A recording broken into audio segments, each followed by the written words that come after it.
Guys, kung maliliit ang inyong mga titi at hindi makaabot-abot sa 6 inches, ang dapat na language of love ninyo ay service. Serbisyuhan nyo na lang kahit ano na sa putak ng putak, tumahimik ka, huwag ka na lang sumagot, putang ina ka.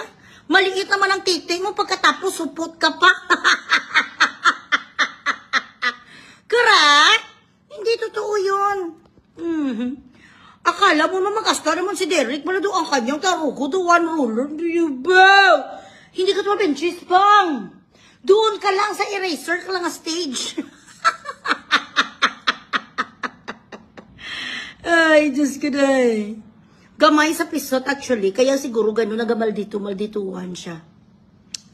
Hello, Ma'am! Jessa Chernobyl and Jasma, how are you, my friendship?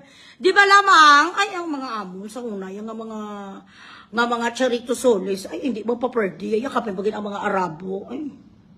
Hindi ba pa-perdi, mga dalangkuan, yung gatililila, kami, dumaunos, may mga breathe. Mga barangay, agwantista, dapat, bago kayo magsigaw-sigaw sa mga asawa, mga girlfriend nyo, ang kanilang itsura, kapag kinutsupa kayo, lalabasan sila ng kanilang goiter. Dapat ang kanilang mata ga-transform kay Garfield, gaalala mo na mabay. Pero, kung ang mga titi nyo, ganito lang ang open sa kanyang bibig. Huwag kang sumigaw! Chiloy mo! Ang bisuso ka, ang yabang mo, tapos ang titi mo, ganito lang ang open ng bibig. Doon ginahuyog, bla bla. Dapat magmalaki ka, sumigaw ka, magcharito sulis ka. Alam mo, tangina mo na! You're shit! Maganon ka kung ang bibig sa asawa mo, sa girlfriend mong bunga nga, pag sinupa ka na ganito. Doon nakakita sa lasang bulalakaw. Nasi-stretch ang mga jaw.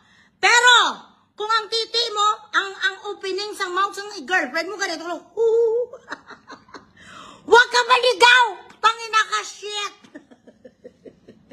Walang karapatan na magsigaw kung ang titi mo ay ganito lang. Correct? Kaya huwag kayong ganun. Bawiin nyo na lang sa mga dilapidations. Mga amunib lang mga titi nyo, huwag kayong yayabang nyo, Diyos sikis. Wala kayong karapatan. Pagamay, kaglipot, maikli ang titi, tapos jamay ka, tahimik. No 7 inches, no opinion. Kung ang mga titi ay regulator, shut up. Correct? Ay, hindi ko ako